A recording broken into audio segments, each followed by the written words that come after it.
Yeah. So you've mentioned, you're at that 40,000 foot level. You had to get there quickly. Um, I want to understand. You've already talked about the emphasis on how valuable an administrative assistant is and the value that they bring to a project, to a company's health, to every single role in the team.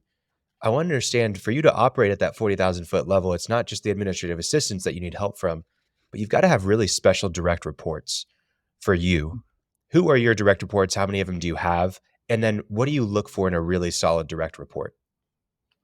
Well, when we say report, So maybe we're talking. COO, operator, someone who's right underneath you. Talking to you. Yeah.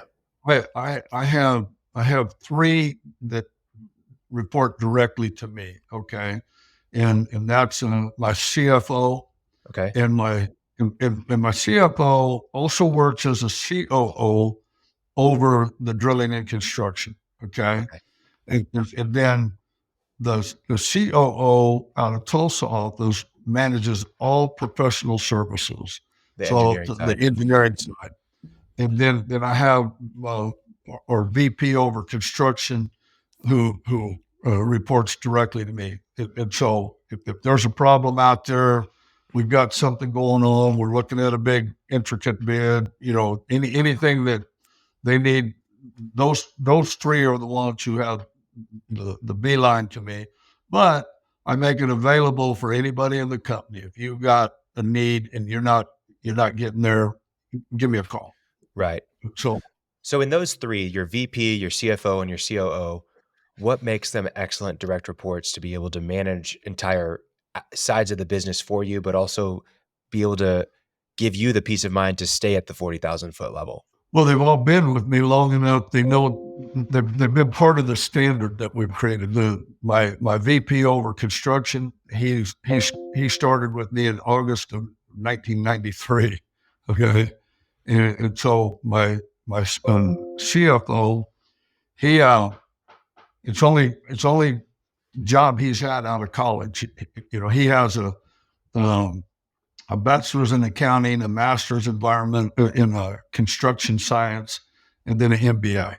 And he got his MBA after about 10 years of working for me, about 10 years out of school. He's been with me about 17 years. Okay.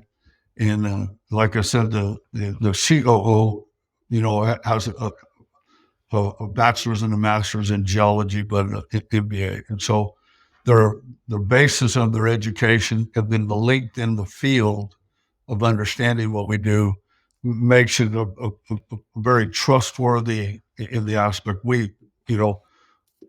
The common thing that I do like is all the way down to my field guys is when they're up against the wall, there's a common thing that keeps coming back all the time is if they're bumped up against the wall and they're trying to figure out how to solve a problem, they tell me, they say, well, what would Robert have me do?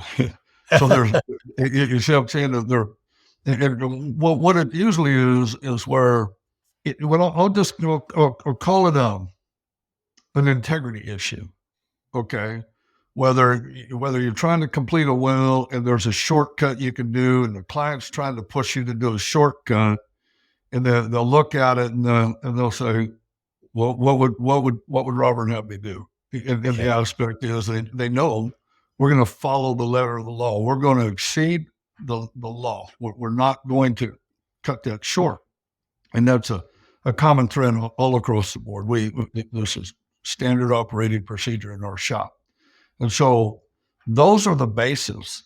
If you can take somebody that has, a good aptitude and good integrity, and you begin working with them, you can help them become what you need to do way better than you can take somebody with the most experience in the world, but you can't trust their integrity. You're fighting a losing battle. Yeah. And we fought some losing battles. That's why I say that.